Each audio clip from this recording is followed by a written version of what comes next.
ஹரே கிருஷ்ணா. ஓம் நமோ பகவத்தே வாசுதேவாய. ஹரே கிருஷ்ணா. ஸ்ரீமத் பகவத்கீதை அத்தியாயம் 1. குருக்ஷேத்திர போர்க்களத்தில் படைகளை கவனித்தல். ஸ்லோகங்கள் 16, 17, 18. ஸ்லோகம் 16. அனந்த விஜயம் ராஜா குந்தி புத்ரோ யுதிஷ்டிரக நகுலக சகதேவஸ்ச சாகோஷ மணிபுஷ்பகௌ.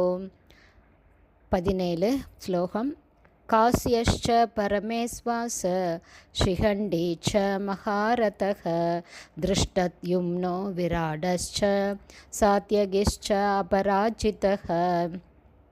18. द्रुपदो द्रौपदेयाश्च सर्वशः पृथिवीपते सौभद्रश्च महाबाहु शङ्कान् तद्मु पृथक् पृथक्. Translation. குந்தியின் புதல்வரான மன்னர் யுதிஷ்டிரர் அனந்த விஜயம் என்னும் தன்னுடைய சங்கையும் நகுலனும் சகாதேவனும் சுகோஷம் மணிபுஷ்பகம் என்னும் தங்களுடைய சங்குகளையும் முழக்கினார்கள். மேலும் பெரும் வில்லாளியான காசிராஜன், பெரும் வீரனான சிகண்டி, திருஷ்டத்யும்னன், விராடன், வெல்ல இயலாத சாத்யகி, துருபதன், திரௌபதியின் புதல்வர்கள் மற்றும் மாவீரனான சுபத்ரையின் மகனை போன்ற பலரும் தத்தமது சங்குகளை உரக்க முழக்கினார்கள். மன்னரே. பர்போட்.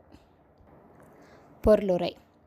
பாண்டவர்களை எதிர்த்து தன் மைந்தர்களை அரியணை ஏற்றுவதற்காக மன்னர் திருதராஷ்டிரர் மேற்கொண்ட அறிவற்ற கொள்கை மெச்சத்தகுந்ததில்ல என்பதை சஞ்சயன் மிகவும் சாமர்த்தியமாக மன்னர் திருதராஷ்டிரரிடம் சுட்டிக்காட்டுகிறார். குருவம்சம் முழுவதுமே அந்த மாபெரும் யுத்தத்தில் அழியப்போவதை அறிகுறிகள் தெளிவாக காட்டிவிட்டன. பெரியவரான பீஷ்மர் முதல் அபிமன்யுவை போன்ற பேரப்பிள்ளைகள் மற்றும் உலகின் பல்வேறு நாட்டு மன்னர்கள் வரை அங்கு கூடியிருந்த அனைவருமே அழிக்கப்பட்டனர்.